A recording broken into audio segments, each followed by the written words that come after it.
오늘 다 같이 읽으실 성경 말씀은 다니엘 6장입니다.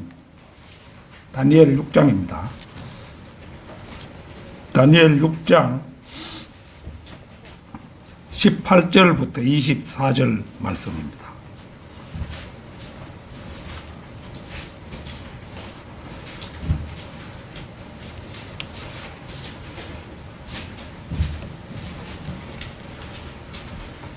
다 찾으신 줄 알고 받들어 읽겠습니다. 왕이 자기 궁으로 돌아가서 밤이 새도록 금식하며 자기 앞에 악기도 금지시키고 잠도 자지 않았더라. 왕이 아침에 매우 일찍 일어나서 황급히 사자굴로 갔더라. 그가 굴에 와서 애통하는 음성으로 다니엘에게 부르짖었으니 왕이 다니엘에게 일러 말하기를, 오 살아계신 하나님의 종 다니엘아, 네가 늘 섬기는 네 하나님께서 사자들로부터 너를 구해 주실 수 있더냐 하더라. 그러자 다니엘이 왕에게 말하기를, 오 왕이여 영원히 사소서. 내 하나님께서 그분의 천사를 보내시어 그 사자들의 입을 막으셨으므로 그들이 나를 상하게 하지 못하였나니 이는 그분 앞에 무죄함이 내 안에서 나타났으며, 오 왕이여 내가 왕 앞에서도 어떤 해로운 일을 하지 아니하였음이니이다 하더라. 그러자 왕이 그로 인하여 매우 기뻐하며 다니엘을 굴에서 끌어올리라고 명령하였더라. 그러므로 다니엘을 굴에서 끌어올렸더니 그에게 아무런 상처도 보이지 않았더라. 이는 그가 그의 하나님을 믿었음이더라. 왕이 명령하니 다니엘을 고소했던 그 사람들을 끌고 와서 그들과 그들의 자녀들과 아내들을 사자굴에 던져 넣었더라. 사자들은 그들이 미쳐 굴 바닥에 닿기도 전에 그들을 움켜서 그들의 모든 뼈들을 산산조각 내어 부숴버렸더라. 자, 오늘은 사자들의 입을 막으신 하나님, 사자들의 입을 막으신 하나님, 이런 제목으로 말씀을 드리겠습니다.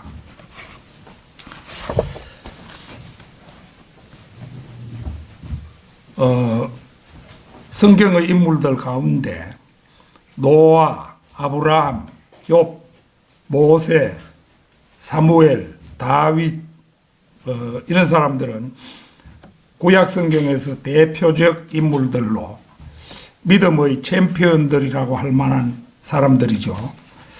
노아는 대홍수라는 전 지구적 재난에서 인류의 씨를 보존했고, 아브라함은 평생 동안 믿음 안에서 살아가는 삶의 전범이 되었으며, 욥은 견디기 어려운 시험 속에서도 마귀에게 저항하는 삶을 보여주었습니다. 그런가 하면 모세는 신실하게 하나님을 섬겨야 하는 그런 모범을 보여주었고, 사무엘은 하나님의 말씀을 사람들에게 정확하게 전달하는 신실한 설교자의 모습을 보여주었으며, 다윗은 죄를 자백하고 하나님과 지속적인 교제를 유지했다는 점에서 우리 모두의 귀감이 되었습니다. 오늘의 본문 말씀에 나타난 다니엘 역시도 앞에서 거명한 6사람의 조금도 뒤지지 않는 인물로 육신적인 욕망을 억제하고 하나님을 더 알기 원하여 기도로 평생을 일관한 모범적 인물입니다. 다니엘은 BC 605년, 605년 이게 이제 그 여호야킴 그 왕 3년 그것과 일치되는 해입니다. 이게 이제 남왕국 유다가 멸망한 그 해죠. BC 605년 느부갓네살 왕에 의해서 유다 왕국이 망하고 바빌론에 끌려간 왕의 씨들 가운데 한 사람이 바로 다니엘이었습니다. 다니엘 2장에서 느부갓네살이 난해한 꿈을 꾸고는 잊어버렸을 때 이를 하나님의 지혜로 그 꿈을 밝히고 해석하여 인정을 받고 바빌론의 최고 지리자가 되었으며 5장에서는 벨사살 왕이 귀족 1,000명에게 잔치를 베풀고 하나님의 집의 기명들로 술을 마시던 중에 궁전 회벽에 손가락이 나와서 쓴 글씨를 해독하여 바빌론의 멸망을 예고하기까지 하지요. 오늘의 본문 말씀은 금머리인 바빌론이 망하고 은의 나라인 페르시아가 일어납니다. 그 초대왕인 다리오는 3명의 총리를 두어 나라를 다스리게 했는데 다니엘로 첫째 총리를 삼습니다. 그러자 두 총리와 고관들이 다니엘을 시기하고 질투하여 다니엘을 끌어내릴 흉계를 꾸미는데 그것은 30일 동안에 왕 외에 어떤 신이나 사람에게 청원하면 사자굴에 던져넣는 그런 법이었습니다. 다리오는 자신을 숭배한다는 말에 우쭐하여 별 생각 없이 그 법령에 서명을 하고 맙니다. 다니엘 같은 현자가 그 흉계를 모를 리가 없었습니다. 그러나 다니엘은 그 일에 겁먹지 않고 예루살렘을 향해 창문을 열어주고 전에 하던 대로 하루에 3번씩 하나님께 기도를 드렸습니다. 이 일로 말미암아 다니엘은 꼼짝없이 그들의 올가미에 걸려 고발을 당하고 급기야 사자굴에 던져지고 맙니다. 오늘의 본문 말씀은 이제 그날 밤부터 이튿날까지의 상황입니다. 이를 통해서 여러분과 함께 좋은 교훈을 얻고자 합니다. 사자들의 입을 막으신 하나님, 첫째는 다니엘을 사자굴에 내어준 다리오 왕의 노심초사입니다. 오늘 본문 말씀 그 18절에 왕이 자기 궁으로 돌아가서 밤이 새도록 금식하며 자기 앞에 악기도 금지시키고 잠도 자지 않았더라. 다리오 왕은 30일 동안에 왕 외에 다른 신이나 사람에게 청원하면 사자굴에 던져넣는다는 법령을 이제 가져왔을 때 오로지 자신에게 청원한다는 말에 현혹이 되어서 기분이 좋아 덜컥 서명을 하고 말았습니다. 이것은 자신을 높여주면 순간적으로 기분이 좋아서 판단력이 흐려져 실수를 저지르고 마는 전형적인 인간의 모습입니다. 그런데 무심코 저지른 자신의 실수를 발견했을 때는 이미 그 실수를 되돌릴 기회가 없어졌다는 사실입니다. 그러나 이 장면에서 다리오 왕은 하나님의 개입하심으로 말미암아 자신의 실수를 회복하는 모습을 보여줍니다.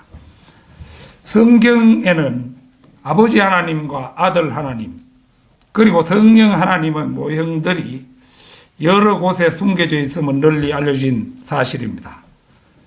창세기 24장의 경우를 제외하고도 여러 모형들이 등장합니다. 가령 요셉의 경우도 그 중 하나입니다. 요셉이 아들 하나님 곧 예수님의 모형이라는 점은 가장 널리 알려진 그런 사실입니다. 그렇다면 피 묻은 옷을 받고 요셉이 죽었다고 슬퍼하는 야곱의 모습은 아버지 하나님의 모형이 될 수가 있습니다. 그런 의미에서 왕이 자기 궁으로 돌아가서 밤이 새도록 금식하며 자기 앞에 악기도 금지시키고 잠도 자지 않았더라. 여기서 우리의 머릿속에 어른거리는 모습은 아버지 하나님의 그것에 방불한 느낌을 줍니다. 예수님의 모형이라고 할 수 있는 다니엘을 사자굴에 던져넣고 그 밤에 악기도 금지시키고 밤이 새도록 금식하며 뜬 눈으로 노심초사하는 다리오 왕의 모습은 아버지 하나님의 모형에 흡사하지요. 예수 그리스도께서 십자가에 못 박혀 괴로워하실 때 아버지 하나님께서는 어떻게 하셨을까 하는 점은 성경 어디에도 나타나 있지 않습니다.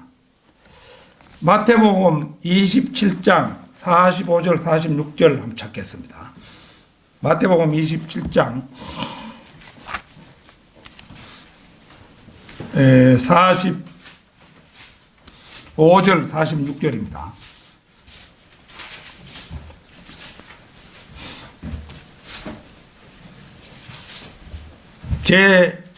제6시에서 제9시까지 어두움이 온 땅을 덮었더니 제9시경에 예수께서 큰 음성으로 소리질러 말씀하시기를 엘리 엘리 라마 사박타니 하시니 이는 나의 하나님 나의 하나님 어찌하여 나를 버리셨나이까 라는 말이라.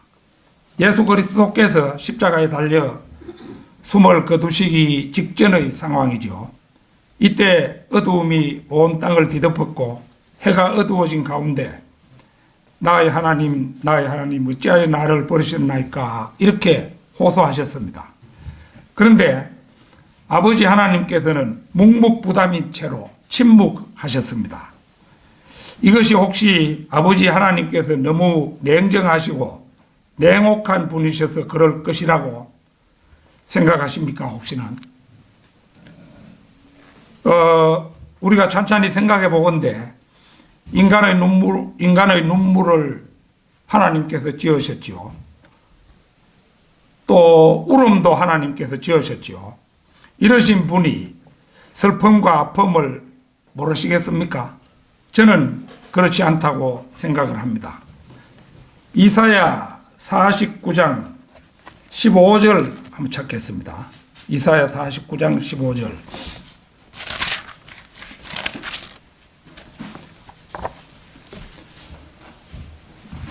여인이 자기의 젖먹는 아이를 잊을 수 있겠으며 자기 태에서 난 아들에게 동정하지 않겠느냐. 정녕 그들은 잊을지라도 나는 너를 잊지 아니할 것이라. 이것은 그분의 백성에 대한 하나님의 사랑을 인간의 사랑 중 가장 강한 사랑인 모정에 비유하여 표현함으로써 하나님께서 결코 이스라엘을 버리지 않을 것임을 천명한 말씀입니다. 인간은 아주 위험한 상황이나 망각의 상황에서는 자식을 잊거나 버릴 수도 있습니다. 그러나 하나님의 사랑은 아비나 어미의 사랑을 능가합니다. 실로 하나님의 사랑은 사람들의 반역에도 불구하고 그들을 구원하시기 위해 자신의 독생자를 내어주시기까지 베푸시는 완전한 사랑입니다. 나의 하나님 어찌하여 나를 버리셨나이까. 여기서 우리 주님께서는 나의 아버지라고 부르지 않고 나의 하나님이라고 부르셨습니다. 이것은 하나님으로서 예수 그리스도가 아니라 인성을 소유하신 완전한 한 사람의 인간으로서의 부르짖음이었습니다. 그러나 아버지 하나님께서는 인류의 구원을 위해서 자신의 아들인 예수 그리스도에게 진노를 퍼부으시며 짐짓 모르는 척 하셨던 것입니다. 사자들의 입을 막으신 하나님, 둘째는 뜬 눈으로 밤을 지샌 뒤 사자굴 앞에 와서 다니엘의 생사를 확인하는 다리오 왕입니다. 오늘 본문 20절에 그가 굴에 와서 애통하는 음성으로 다니엘에게 부르짖었으니 왕이 다니엘에게 일러 말하기를 오 살아계신 하나님의 종 다니엘아 네가 늘 섬기는 네 하나님께서 사자로부터 너를 구해 주실 수 있더냐 하더라. 돌로 막아놓은 굴 입구에서 안을 향하여 애통한 음성으로 부르짖었습니다. 오 살아계신 하나님의 종 다니엘아 네가 늘 섬기는 네 하나님께서 사자들로부터 너를 구해 주실 수 있더냐. 이렇게 부르짖지만은 아마도 10중 8구는 사자들에게 찢겨 죽었을 것으로 믿었을 것입니다. 다만 신랄 같은 한 가닥 희망을 가지고 한번 확인해 본 말이 바로 이 말이었을 것으로 짐작이 됩니다. 그런데 기적이 일어났습니다. 사자굴 속으로부터 행련하였던 다니엘의 음성이 오 왕이여 영원히 사소서 이렇게 들려온 것입니다. 그리고 그의 말은 이렇게 이어졌습니다. 내 하나님께서 그분의 천사를 보내시어 그 사자들의 입을 막으셨으므로 그들이 나를 상하게 하지 못하였나니 이는 그분 앞에 무죄함이 내 안에서 나타났으며 오 왕이여 내가 왕 앞에서도 어떤 해로운 일을 하지 않았음이니이다 하더라. 내 하나님께서 그분의 천사를 보내시어 그 사자들의 입을 막으셨으므로 그들이 나를 상하게 하지 못하였나니 이 말은 다니엘에게만 해당되는 말이 아니라 우리 주님께도 그대로 재현되었습니다. 주의 첫날에 막달라 마리아가 가장 일찍 무덤에 와서 돌이 옮겨진 것을 보고 베드로와 요한 등에게 알리자 그들은 먼저 확인하고 돌아가고 막달라 마리아는 홀로 울고 있다가 흰 옷을 입은 두 천사를 만나 대화까지 나눕니다. 요한복음 20장 12절 13절 한번 보겠습니다.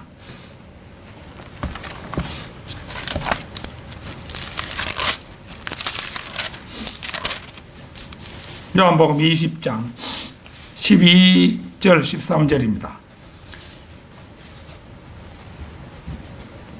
흰 옷을 입은 두 천사가 앉아있는 것을 본지라 예수의 시체가 놓여있던 곳에 하나는 머리 쪽에 또 하나는 발 쪽에 앉아있더라. 천사들이 그에게 말하기를 여인아 어찌하여 네가 울고 있느냐고 하니 그녀가 그들에게 말하기를 사람들이 내 주를 가져갔는데 어디에 모셔두었는지 모르기 때문이니이다 라고 하더라.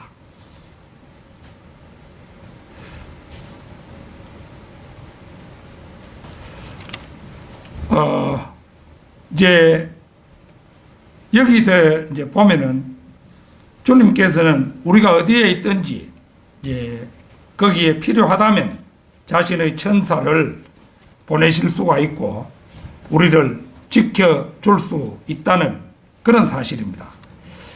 디모데후서 4장 또 한번 찾겠습니다. 디모데후서 4장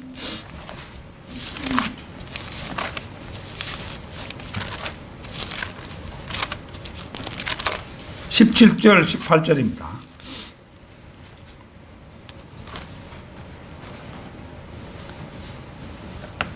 그러나 주께서 내 곁에 서서 내게 힘을 주신 것은 나를 통하여 복음 전파가 온전히 수행되어 모든 이방인들로 그것을 들을 수 있게 하려 하심이며 또 내가 사자의 입에서 구출되었느니라.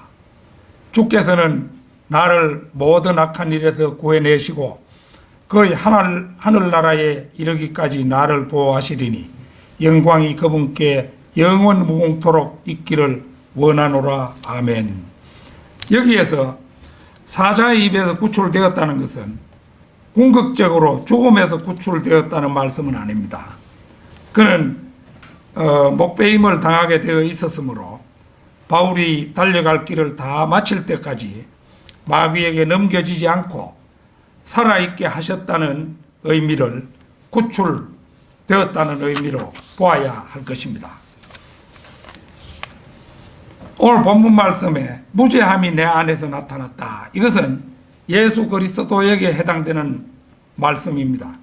무죄하신 분은 오직 예수 그리스도 뿐이기에 그는 그분의 모형으로서 이 말을 한 것입니다. 또 22절에 역시 내가 왕 앞에서도 어떤 해로운 일을 하지 않았음이니이다. 이 역시도 예수 그리스도에게 해당되는 말씀입니다. 아버지 하나님 앞에서 그분은 그 어떤 해로운 일도 하지 않았기 때문입니다. 사자들의 입을 막으신 하나님, 셋째는 거듭난 그리스도인의 구원을 나타내는 한 폭의 오롯한 그림입니다.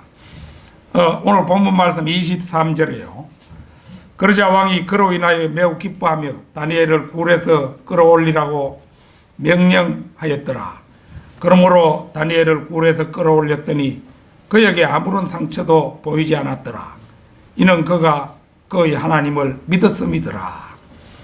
우리가 예수 그리스도를 영접하고 구원받았다는 그 자체가 영영 멸망할 죽음에서 건져 올려졌음을 의미합니다.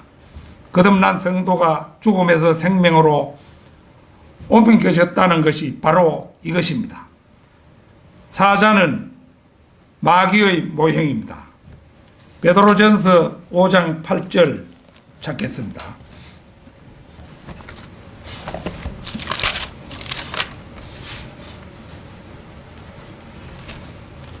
정신을 차리고 깨어 있으라. 이는 너희의 대적 마귀가 울부짖는 사자처럼 삼킬 자를 두루 찾아다니기 때문이니라. 성경이 이렇게 경고하는 까닭이 바로 여기에 있습니다. 구원받지 못한 사람에게는 마귀는 대적이 아니며 어디까지나 구원받은 사람에게만 마귀는 대적인 것입니다. 다니엘이 던져졌던 사자굴은 그리스도인들이 만나는 고난과 시련의 모형입니다. 그리스도인들도 욥처럼 하나님의 허용하심 가운데 마귀의 공격을 받아 역경과 시련에 봉착하여 고난을 받을 수 있습니다. 그러나 그 어떤 경우에도 우리의 구원은 영원한 세계에서의 생명을 보장합니다. 그렇지만 이 땅에 있는 동안은 갖가지 골치 아픈 문제들을 겪게 마련입니다. 그리스도인도 전쟁 중 폭격을 당해야 하고, 그리스도인도 불치병이나 전염병에 걸려 죽을 수가 있으며, 중국이나 북한 같은 곳에서는 그리스도인도 고문을 당하다가 죽기도 합니다. 구소련 레닌과 스탈린 시절 시베리아 강제수용소에서 혹독한 굶주림과 추위에 목숨을 잃은 그리스도인들도 한둘이 아니었습니다. 히브리서 11장 36절에서 40절 한번 찾겠습니다.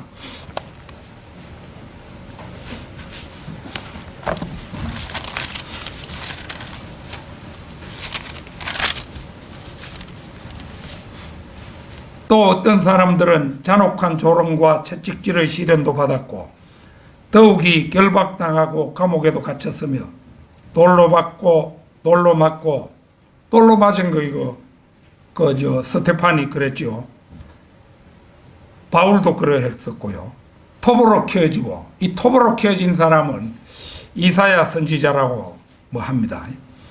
시험을 당하고 칼로 살해되었으며 양의 가죽과 염소의 가죽을 쓴 채 유리하며 궁핍과 고난과 학대를 당했느니라.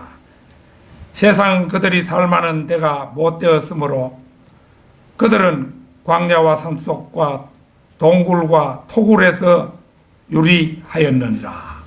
토굴에서 유리하고 하는 거 이거 지금 터키의 그 가파도키아 하는 그런 곳 있죠. 그게 동굴에 그리스도인들이 하였다 이런 얘기들이 있습니다. 이 사람들이 모두 믿음을 통하여 좋은 평판을 얻었으나 그 약속을 받지는 못하였으니 하나님께서는 우리를 위하여 어떤 좋은 것을 예비하사 우리가 아니고서는 그들이 온전케 되지 못하게 하셨느니라. 이 일련의 말씀에서 우리는 우리 믿음의 원로들이 어떻게 자신들의 달려갈 길을 갔는지 알게 됩니다. 따라서 우리가 진정으로 구원받은 사람이라면 이 세상 삶이 다 엉망이 된다 해도 최소한 한 가지 이점을 가지고 있습니다. 그것은 우리가 어떤 처지에 처하더라도 주님께서 우리와 함께 하신다는 사실이며 우리의 혼은 절대로 지옥에 가지 않는다는 사실입니다. 따라서 이것은 우리가 더 이상 죄를 짓지 않는다거나 고난으로부터 보호받는다는 뜻이 아닙니다. 이것은 다시 죄를 짓더라도 우리가 죄를 잡아가고 예수 그리스도의 피로 깨끗이 씻음 받을 수 있다는 특권이 주어졌다는 뜻이며, 고난에 처하되 믿음으로 이겨낼 수 있을 뿐만 아니라 그분의 도우심으로 그 고난에서 벗어날 수 있다는 의미입니다. 구원받지 못한 사람은 이런 혜택을 절대로 받을 수가 없습니다. 구원받은 사람이 다시 죄를 짓더라도 그 죄를 주님께 잡아가는 순간 눈보다 더 희게 회복된다는 사실은 그리스도인들만이 누리는 특권입니다. 이것이 바로 보혈의 능력인 것입니다. 사자들의 입을 막으신 하나님. 넷째는 다니엘의 사자굴로부터의 그 탈출은 예수 그리스도의 위대한 부활의 그림이라는 사실입니다. 오늘 본문 23절 말씀이에요. 그러자 왕이 그로 인하여 매우 기뻐하며 다니엘을 굴에서 끌어올리라고 명령하였더라. 그러므로 다니엘을 굴에서 끌어올렸더니 그에게 아무런 상처도 보이지 않았더라. 이는 그가 그의 하나님을 믿었음이더라. 여기서 우리는 십자가에 처형되시고 장사 지낸 바 되셨다가 다시 일으켜지신 예수 그리스도의 놀라운 부활의 그림을 보게 됩니다. 사자의 굴에서 노연한 다니엘은 다시 사망의 고통에 던져질 수가 없게 되었습니다. 로마서 10장 9절 10절 찾겠습니다. 로마서 10장 9절 10절.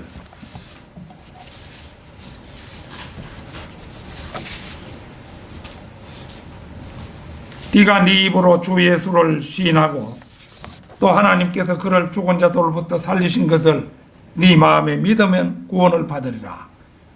이는 사람이 마음으로 믿어 의에 이르고 입으로 고백하여 구원에 이르기 때문이라. 신약시대의 구원은 이처럼 간명합니다. 신약 성도는 머리가 아닌 마음으로 믿어 의롭게 되고 입으로 고백하여 구원을 받습니다.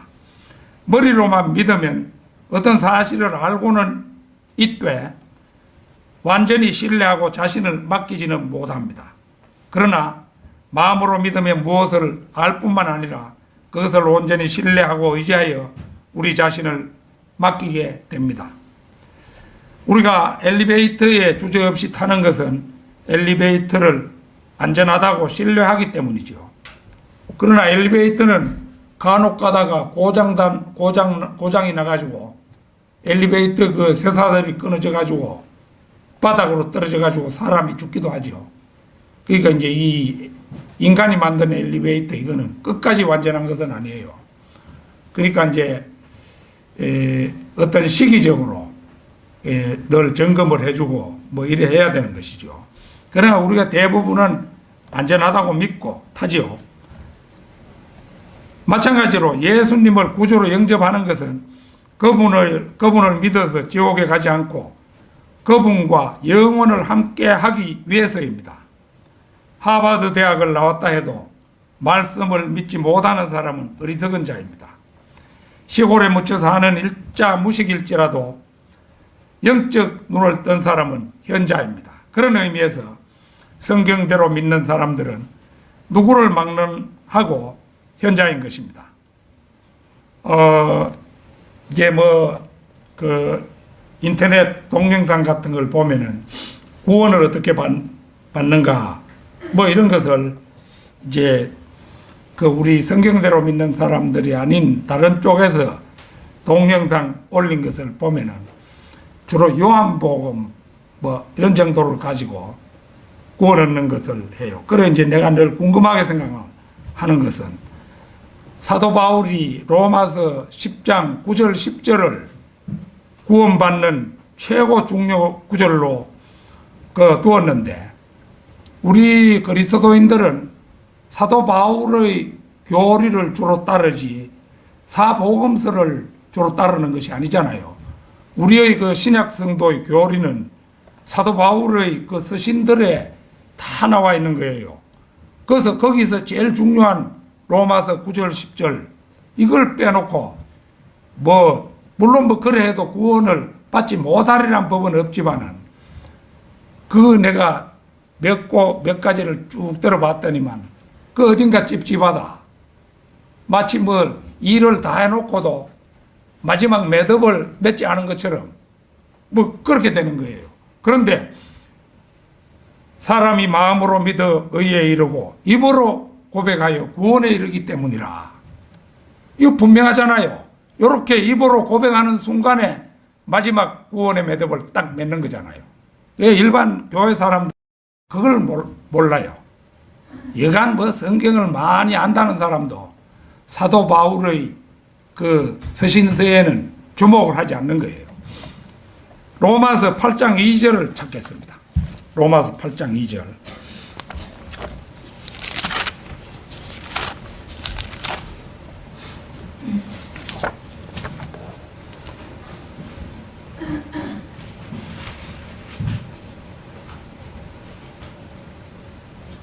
어, 1절, 2절 다 읽겠습니다.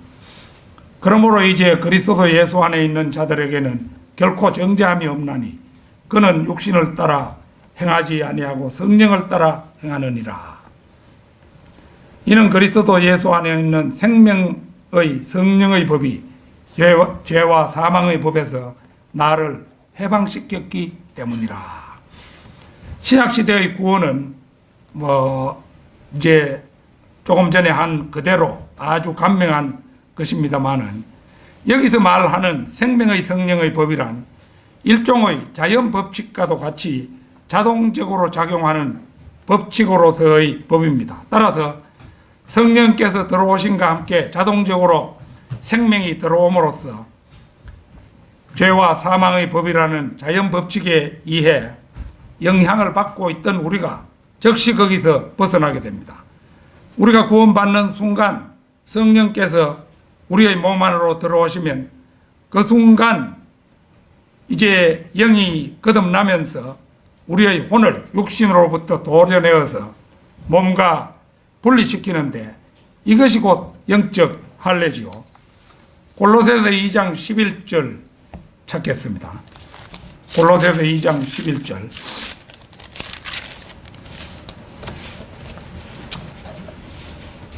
또한 너희가 그의 안에서 손으로 하지 아니한 할례를 받았으니 곧 그리스도의 할례로 육신의 죄들의 몸을 벗어버린 것이라. 여기서 말하는 손으로 하지 아니한 할례가 다름 아닌 영적 할례지요. 아담이 에덴 동산에서 범죄했을 때 영이 죽고 혼과 몸은 밀착되어 있게 되었습니다. 그래서 모든 인류는 그 누구를 막론하고 혼과 몸이 밀착된 채로 태어납니다. 그런데 어느 날 이제 구령자를 만나서 예수님을 구주로 영접하는 순간 성령이 우리 안으로 들어오시면서 밀착되어 있던 혼과 몸이 느슨하게 분리되게 됩니다. 이것이 바로 일종의 영적 수술로 육신의 죄들의 몸을 벗어버린 것이며 영이 거듭나고 혼이 구원을 받는 기적이 일어나게 되는 것입니다. 아까도 얘기했지만은 세상 사람들은 영접기도 그걸 아주 아무것도 아니라고 생각하는 경향이 있어요. 다른 목사들 이런 사람들. 그러므로 누구든지 예수 그리스도를 구주로 영접하면 그는 죄와 사망의 법으로부터 즉시 해방이 됩니다. 이것은 영원한 생명이자 구주이신 예수 그리스도께서 우리의 죄들에 대한 모든 형벌을 십자가 위에서 대신 받으셨기 때문입니다. 우리가 주 예수 그리스도를 믿고 그분을 우리의 구주로 영접하면 그분께서 피를 흘려 지불하신 값으로 말미암아 우리의 모든 죄는 대속되고 영원한 생명을 얻게 되는 것입니다. 사자들의 입을 막으신 하나님, 다섯째는 의로운 다니엘을 사자밥이 되게 하려고 흉계를 꾸민 자들이 받는 보응입니다. 오늘 본문 말씀 그 끝부분에 왕이 명령하니 다니엘을 고소했던 그 사람들을 끌고 와서 그들과 그들의 자녀들과 아내들을 사자굴에 던져 넣었더라. 사자들은 그들이 미쳐 굴바닥에 닿기도 전에 그들을 움켜서 그들의 모든 뼈들을 산산조각 내어 부숴버렸더라. 사자굴은 그리스도인들이 마귀의 공격을 받아 처하게 되는 역경과 고난의 모형이기도 하고 구원받지 못한 마귀의 자식들이 반드시 던져지게 될 지옥의 그림이기도 합니다. 이런 관점에서 볼 때 다니엘을 고소했던 사람들은 결국 구원받지 못한 죄인들의 예표가 됩니다. 그들은 자신들의 앞이 마귀가 있는 곳으로 떨어질 수밖에 없는 것입니다. 다니엘을 고소했던 자들을 사자굴에 던져넣자마자 그들이 미처 굴 바닥에 닿기도 전에 사자들이 덤벼들어 뼈까지 산산조각을 내고 맙니다. 이로 미루어 보건대 사자들이 다니엘을 덮치지 않았던 것은 그들이 시장하지 않아서가 아니라 이제 하나님의 명령에 의해서 그 입이 봉해졌기 때문입니다. 다니엘을 고소했던 자들이 사자굴에 던져지는 순간 하나님께서는 사자들에게 그들을 산산조각 내도록 명하셨던 것입니다. 열왕기상 13장 28절 한번 보겠습니다. 열왕기상 13장 28절입니다.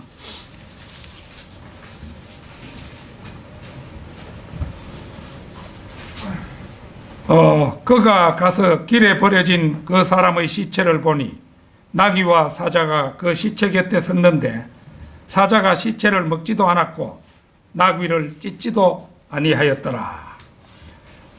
여기에 사자에게 죽은 사람은 유다의 베델에 사는 젊은 선지자였는데 그는 하나님의 명을 받고 이스라엘 여로보암 왕에게 가서 예언을 했던 사람입니다. 그는 빵도 먹지 말고 물도 마시지 말며 왔던 길로 돌아가지도 말라는 하나님의 명령을 어기고 거짓 선지자의 거짓말에 속아서 빵을 먹고 물을 마시는 바람에 사자에게 죽고 말았습니다. 여기에서도 사자는 자신의 먹이를 위해 사람을 죽인 것이 아니었음을 볼 수가 있죠. 시체를 먹지도 않았고 나귀를 찢지도 않았다는 사실이 그 사실을 말해줍니다. 사자는 단지 하나님의 선지자를 죽이는 일에 한해서 명을 받았던 것입니다. 그런데 이 대목 이제 우리가 24절 여기에서 한 가지 의문이 일어나는 대목이 있습니다. 그들의 자녀들과 아내들을 사자굴에 던져 넣었더라는 부분이 그것입니다. 신명기 24장 6절 한번 찾겠습니다.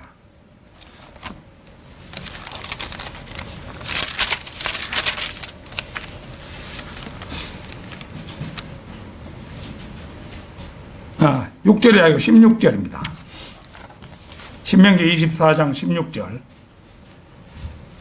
아비들은 자식들을 인하여 죽임을 당하지 않을 것이며 자식들도 그 아비들을 인하여 죽임을 당하지 않을 것이라. 모든 사람은 자기 자신의 죄로 인하여 죽임을 당할 것이니라. 이제 그 예들을 이제 보면은 코라의 자손이 산채로 땅 밑으로 내려갔잖아요. 그래도 그 코라의 자손들이 살아났잖아요. 산 사람이 있었잖아요. 모세의 율법대로라면 아내나 자식들은 같이 화를 당하지 않아도 되었습니다. 그러나 메데 페르시아는 율법을 고지고대로 지킨 나라가 아니므로 얼마든지 다를 수 있었다고 볼 수가 있습니다. 그런데 우리는 여기서 좋은 교훈 하나를 얻을 수가 있습니다. 그것은 아비나 자식 중 하나가 마귀를 쫓아가면 부모나 자식도 함께 지옥으로 떨어지기가 십상이고 아비나 자식 중 하나가 구원받으면 철칙은 아니더라도 그 부모나 자식도 구원받기가 십상이라는 교훈입니다. 누가 어느 가족 가운데서 한 사람이 구원을 받으면 가장 마음에 걸리는 존재가 자기 가족이잖아요. 그러니까 막 때를 얻든지 못 얻든지 기회만 나면은 그 부모, 형제를 구원하기 위해서 복음을 전하게 되죠. 그렇기 때문에 이제 한 사람이 구원받으면 그 가족도 구원받기가 쉬운 거예요.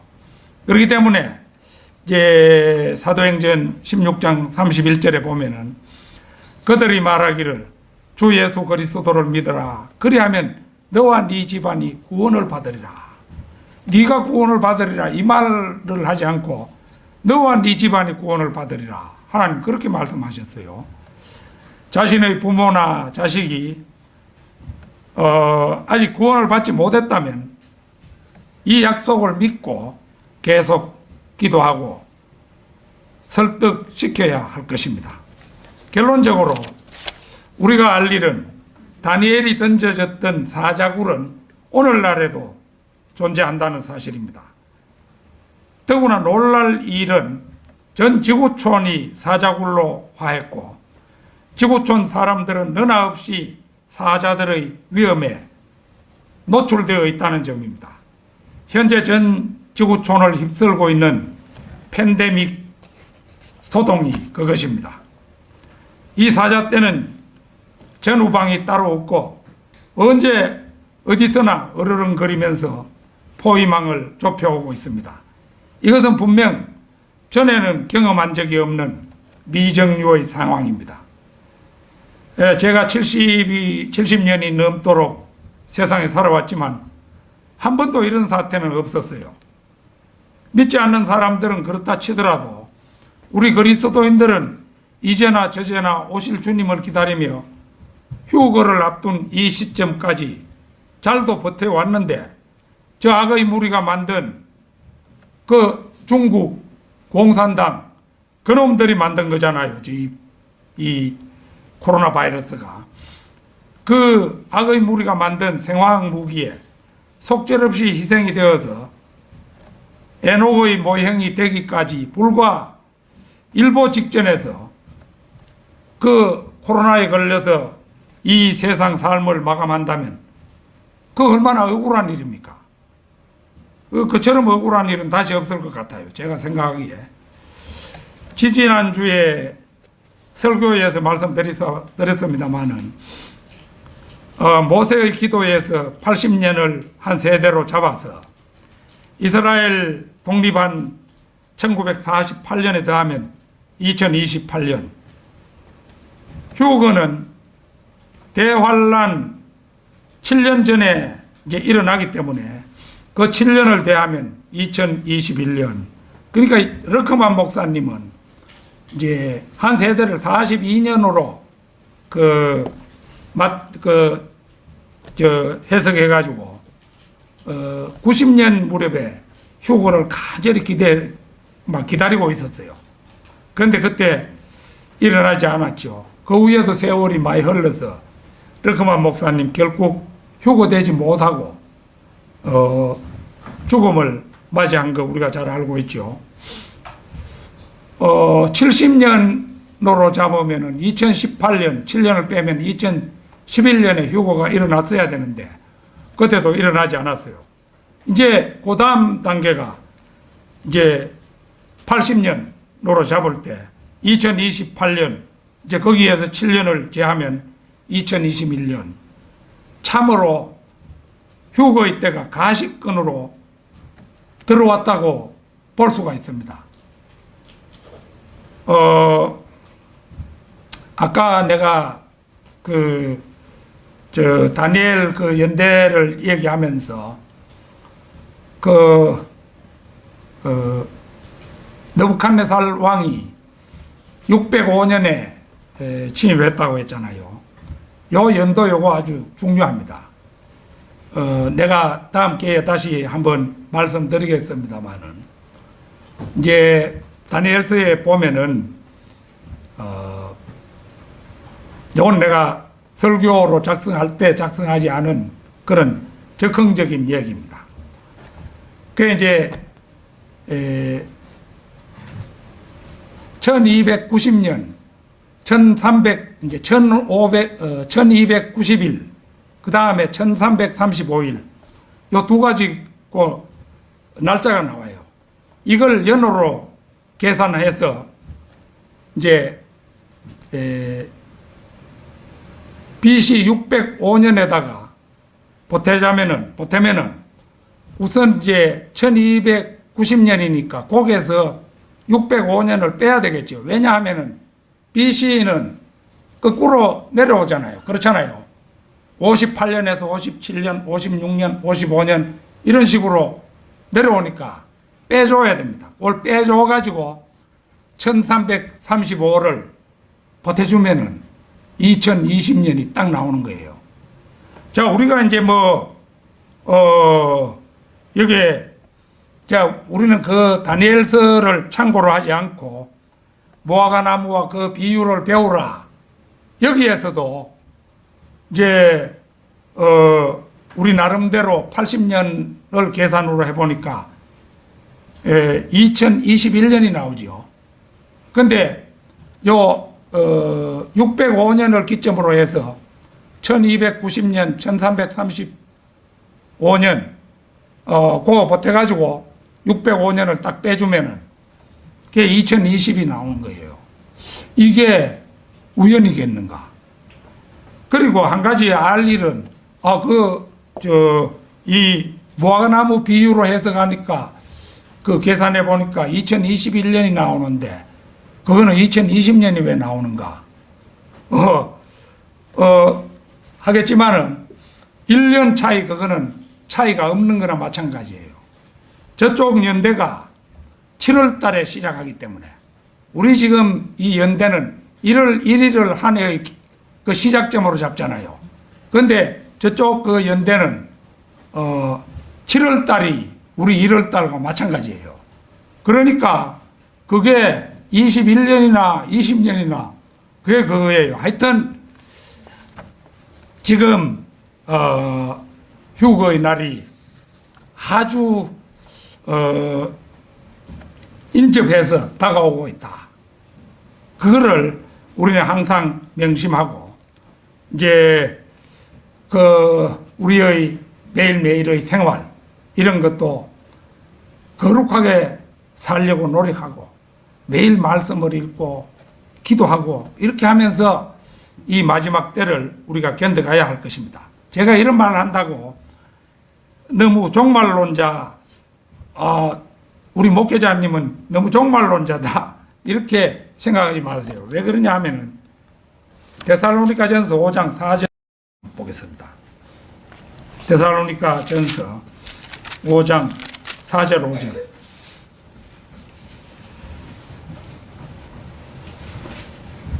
그러나 형제들아 너희는 어두움에 있지 아니하니 그날이 너희를 도둑같이 덮치지 못하리라.